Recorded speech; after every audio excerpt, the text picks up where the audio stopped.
Assalamualaikum warahmatullahi wabarakatuh. Perkenalkan, nama saya Hairatunisa. Saya PLT dari UMS yang sementara waktu akan menggantikan pembelajaran dari Pak Puji. Sebelum pembelajaran dimulai, marilah membaca doa sesuai dengan agama masing-masing. Doa mulai.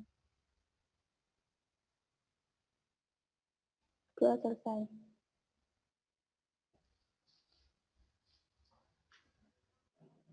Untuk absensi, bisa dengan lewat Google Form, yang linknya nanti akan saya kirim di grup WA.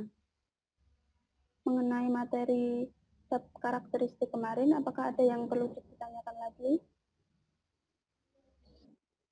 Tidak, Bu. Baiklah. Sebelum memulai pembelajaran hari ini, saya akan menyampaikan tujuan pembelajaran yang akan kita pelajari, yaitu KD 3.2 menganalisis peluang usaha, KD 4.1 merencanakan produk usaha. Baiklah, kita akan mulai bab 2. Materinya yaitu faktor-faktor keberhasilan dalam usaha. Memiliki karakter seorang wirausahaan, memiliki sifat seorang wirausahaan, mampu melayani atau memiliki pelayanan terhadap konsumen yang baik, mampu mengetahui target pasar saat ini, memiliki modal yang cukup untuk usahanya, mampu mencari dan memanfaatkan informasi, mampu mengelola waktu secara efektif, memiliki jaringan hubungan yang kuat, memiliki tenaga ahli yang dapat diandalkan, memiliki inovasi dan kreativitas yang tinggi.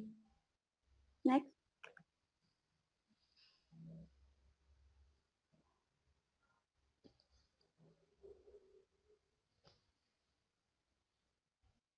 Selanjutnya, faktor-faktor kegagalan dalam usaha. Tidak memiliki kompetensi yang cukup dalam mengelola usaha. Artinya, seorang wirausaha tidak memiliki pengetahuan dan kemampuan dalam menjalankan usaha. Hal ini menjadi faktor penyebab utama. Kurangnya pengalaman yang dimiliki. Lokasi yang kurang memadai. Kurangnya perencanaan atau gagal dalam perencanaan.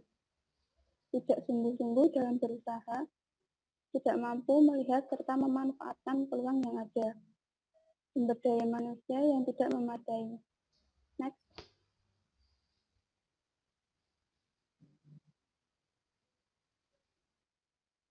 Menganalisis peluang usaha. Analisis SWOT merupakan salah satu teknik analisis untuk mengkaji proses bisnis dalam suatu organisasi secara keseluruhan.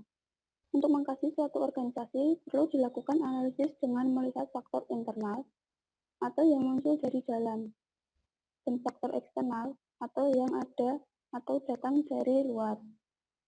Analisis SWOT menghubungkan kedua faktor tersebut, yaitu faktor internal terdiri dari S, strength, yang berarti kekuatan, dan W, weakness, yang berarti kelemahan, sedangkan faktor eksternal terdiri dari O atau opportunity, yang berarti peluang, dan T atau threat, yang berarti ancaman.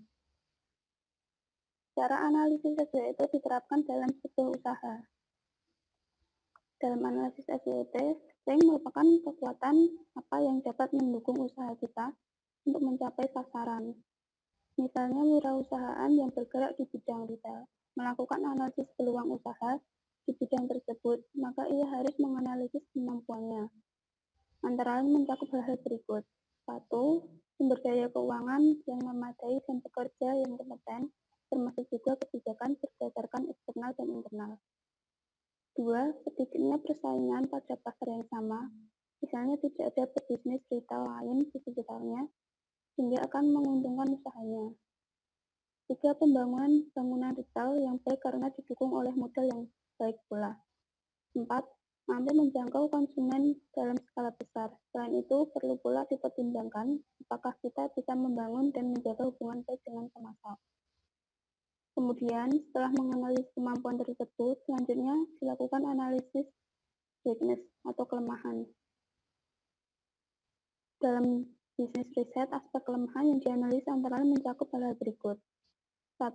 Kurangnya memiliki arah perencanaan strategi yang jelas. 2. Penggunaan fasilitas vital yang kurang memadai. 3. Mempunyai kompetensi manajerial yang baik. 4. Pelayanan informasi yang masih kurang. 5. Penataan barang yang buruk.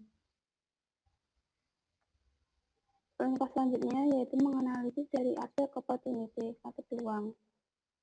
Pada saat menganalisis aspek opportunity, maka yang dapat dilakukan adalah mengembangkan program-program percepatan pembangunan melalui sensus, apakah banyak lembaga-lembaga yang siap untuk bekerja sama, melakukan diversifikasi program kegiatan, atau mengembangkan program yang berbeda dari yang sudah ada. Selanjutnya yaitu analisis, yaitu ancaman apa yang dapat menyebabkan sebuah usaha mengalami kemunduran, bahkan kebangkrutan. Berikut ini ancaman yang harus diwaspadai seorang wirausahaan. 1. Pertumbuhan organisasi yang lamban. 2. Intervensi negatif terhadap proses pembangunan organisasi bisnis baru maupun operasional organisasi bisnis baru. Ketidakpercayaan pasar terhadap organisasi. Munculnya organisasi bisnis baru yang sejenis yang jauh lebih bagus.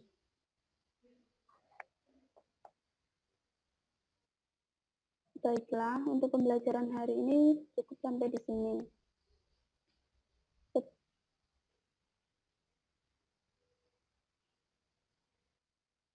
Untuk tugas dan pengumpulan tugasnya materi hari ini melalui Google Classroom seperti biasanya. Sebelumnya dari materi yang telah saya sampaikan, apakah ada yang ditanyakan? Tidak, Bu. Baiklah, jika tidak, semoga pembelajaran hari ini dapat bermanfaat. Dan untuk adik-adik jangan lupa untuk mempelajari materi selanjutnya. Wassalamualaikum warahmatullahi wabarakatuh. Waalaikumsalam warahmatullahi wabarakatuh.